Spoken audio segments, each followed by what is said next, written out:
Good evening. With the Ghana Learning Channel's News in Capsule for Monday, December 20, 2021, I am Kingsley Bryan. Here's a look at some of the top stories we will be covering for you this evening. We'll tell you first that Eccles to Diamond Interlink Road commissioned, and that road will drastically reduce the traffic woes along the East Bank corridor. Also, government proposes local content register as part of recently tabled local content bill. And improved water supply for Osororo. Minister Kroll promises interventions will be made. And in news from the region, UNESCO adds Haitian soup to heritage list. The soup is more than a dish. It tells the story of heroes, according to UNESCO. And on the international scene, NASA spacecraft is first to touch the sun. Parker solar probe has flown through the sun's corona successfully. And now for the news in detail. President Dr. Irfan Ali on Monday morning commissioned the Eccles to Great Diamond Interlink Road. The road will be operating to facilitate light vehicular traffic, which will significantly ease congestion along the East Bank Highway, particularly during the morning and evening peak hours. Accompanying the head of state was Minister of Housing and Water Colin Kroll, Minister within that ministry Susan Rodriguez, Minister in the Office of the Prime Minister Kwame McCoy, Chief Executive Officer of the Central Housing and Planning Authority Sherwin Greaves, and Permanent Secretary of the Housing and Water Ministry Andre Ali, along with other officials. The $500 million project, which was undertaken by the Housing and Water Ministry, started earlier this year and was completed months ago. It was being used by commuters for a few days until a fatal accident resulted in authorities blocking the road pending the official opening. But this was stalled due to the construction of a bridge to the tune of $95.3 million to allow for the better flow of traffic from Diamond to Eccles. It is intended to eliminate bottlenecks. This cost is separate from the $500 million allocated for the bypass road. Construction of the bridge has commenced and is expected to be completed next month, following which the alternative road will be officially opened to the public. The bypass road will run from 6th Avenue Diamond to the Windsor Estate Road that leads on to the Eccles Landfill Site Road, connecting through the new Herstelling Housing Scheme and other schemes that are being developed along the East Bank Demerara corridor. Meanwhile, works are simultaneously ongoing for the extension of that alternative road from Eccles to Mandela Avenue. That $2.3 million project is scheduled to be completed soon. These projects come on the heels of the India-funded bypass road project, which would link the East Bank Demerara corridor to the east coast of Demerara, creating a new highway in the backlands. The current administration has since redesigned the project into 3 phases to fit the line of credit. It will now run from Ogle to Hajbosh at Eccles in the first phase, then from Eccles to Diamond, and finally from Diamond to Temeri to connect to the Chedijagan International Airport. Meanwhile, as part of the local content bill, the government is proposing the establishment of a local content register, said to be developed and maintained by the Local Content Secretariat. The bill, which was tabled in the National Assembly on Thursday by Minister of Natural Resources Vikram Bharat, indicated that the register will comprise of Guyanese for employment and Guyanese nationals and Guyanese companies from which goods and services may be procured. A Guyanese national and/or Guyanese company may apply for and be issued with a certificate of registration by the Secretariat. This certificate will be granted annually and become renewable on the anniversary date of the issuance of the certificate. Applying for renewables will be made through the Local Content Secretariat, the bill noted.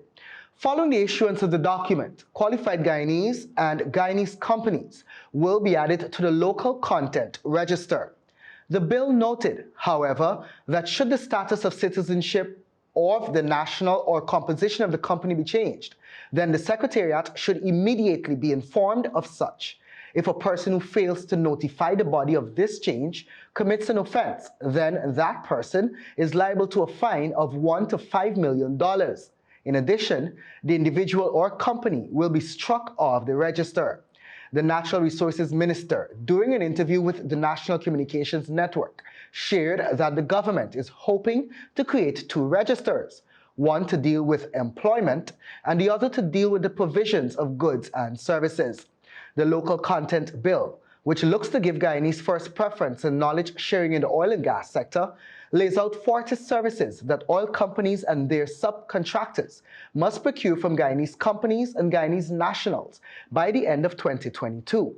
For instance, by the end of the upcoming year, Guyanese should provide 90% of office space rental and accommodation services, 90% for janitorial, laundry, catering services, 95% pest control services, 25% medical services, 20% aviation and support services, and 75% local food supply.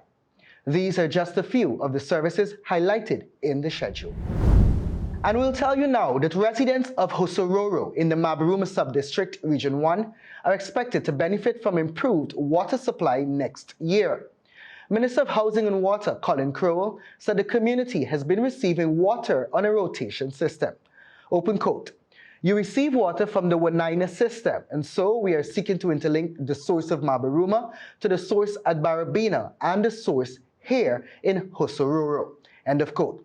But we have here in the reservoir, there for catching the water.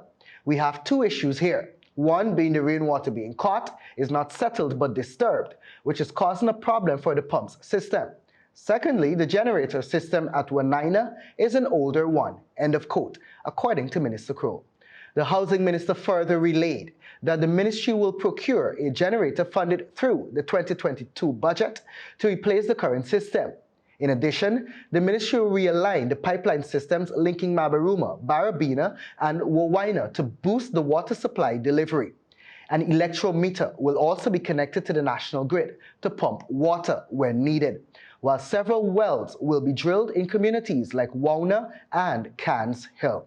Minister Crow said that the ministry's long-term plan is to continue to do studies as to how they can better provide a 24 hours water supply to the region.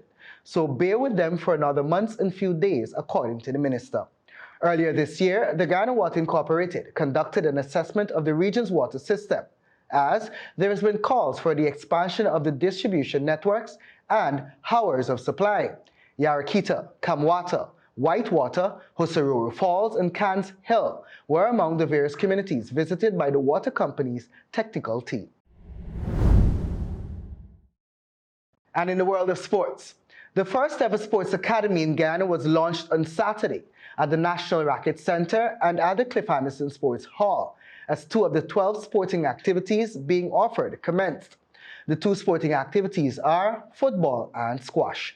Minister of Culture, Youth and Sport, Charles Ramson Jr., explained that his ministry will be launching each of the 12 sports activities in a phased manner in the coming days and week.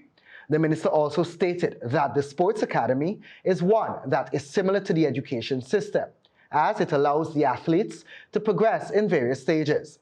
The minister noted that the facilities were a major factor in identifying the core sports being offered. He also emphasized that the payments for the training will be solely done by the ministry, as the athletes themselves would not have to bear the cost for any of the training they will receive. Open quote. So, you have the facilities, you have the operational expenses covered, and then you also have the coaching facilities covered as well. So, what you can see here is the beginning of something that will turn out to be, hopefully, historic. End of quote, he said. The National Sports Commission will be responsible for overseeing the works of the National Sports Academy. And that story was extracted and modified from the newsroom. And in news from the region, the United Nations Cultural Agency on Thursday, December 16, placed a traditional Haitian soup, widely seen as a symbol of the nation's independence, on its prized intangible cultural heritage list. Jumu soup is so much more than just a dish, said Audrey Azoulay, the Director General of UNESCO. Open quote, it tells the story of the heroes and heroines of Haitian independence, their struggle for human rights, and their hard-won freedom. End of quote.